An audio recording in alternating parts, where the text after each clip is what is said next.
Transnational criminal organizations, many of them based in China, make millions of dollars off the illegal production and trafficking of this deadly narcotic. The CCP knows this and is allowing it to continue.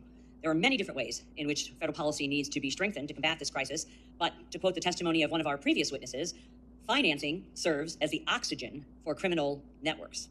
We must coordinate our government response to identify, isolate, and interdict the financing, manufacturing, and trafficking apparatus of fentanyl and its precursors from China through Mexico and into our neighborhoods. We must cut off the oxygen to these criminal networks. Mr. Cassara, can you describe how Chinese entities exploit both the Chinese and American financial systems to launder illicit funds gained through fentanyl trafficking? Being mindful of my time. Thank you for the question. I think one of the primary ways they undermine the integrity of our financial system is because they use a lot of methodologies and enablers that are Chinese-centric, and many of these are designed to bypass our financial transparency reporting requirements, meaning they use things like trade-based money laundering, underground financial systems, value transfers, mobile phone apps, these types of things that we are not set up to capture from our primarily money laundering countermeasures, financial intelligence. And in what ways is the Chinese government complicit in this illicit financing? Well, as you said yourself, China, CCP, is its command state.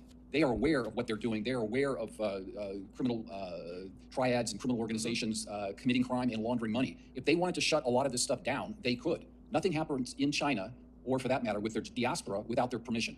And how does the United States government need to change or alter its current oversight or enforcement to ensure Chinese entities are not laundering funds in these illicit ways as you've outlined through American companies? Well, there's a number of things that I put in my written statement as far as recommendations, but if you're talking about, for example, underground financial systems, illegal or unregistered money remittance services, for example, we need to do a much better job of enforcing the fact that these companies need to be registered with FinCEN, and I think licensed in 49 of the 50 states. We're not ensuring that that's done.